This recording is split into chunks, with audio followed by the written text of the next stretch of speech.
Thousands of devotees across Karnataka celebrated Mahashivaratri at Shiva temples with deep faith and devotion offered the prayers on Sunday. From early morning, thousands of people visited Shiva temples to offer flowers, belpatra, fruits, milk and prayers to Lord Shiva. Special pujas and rituals began in the morning and continued through the night as part of the Mahashivaratri. Temples were beautifully decorated with flowers and bright lights, creating a spiritual atmosphere. In one historic temple, a golden mask adorned with Shivaling, drawing large crowds of devotees.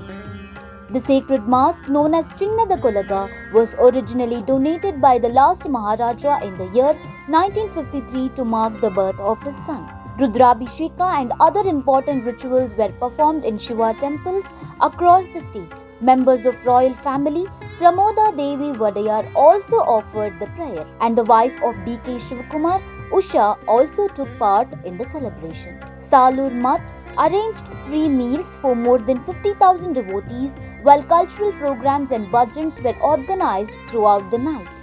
Similar celebrations were witnessed in Bengaluru as the festival was observed across the state with devotion, faith, and spirituality.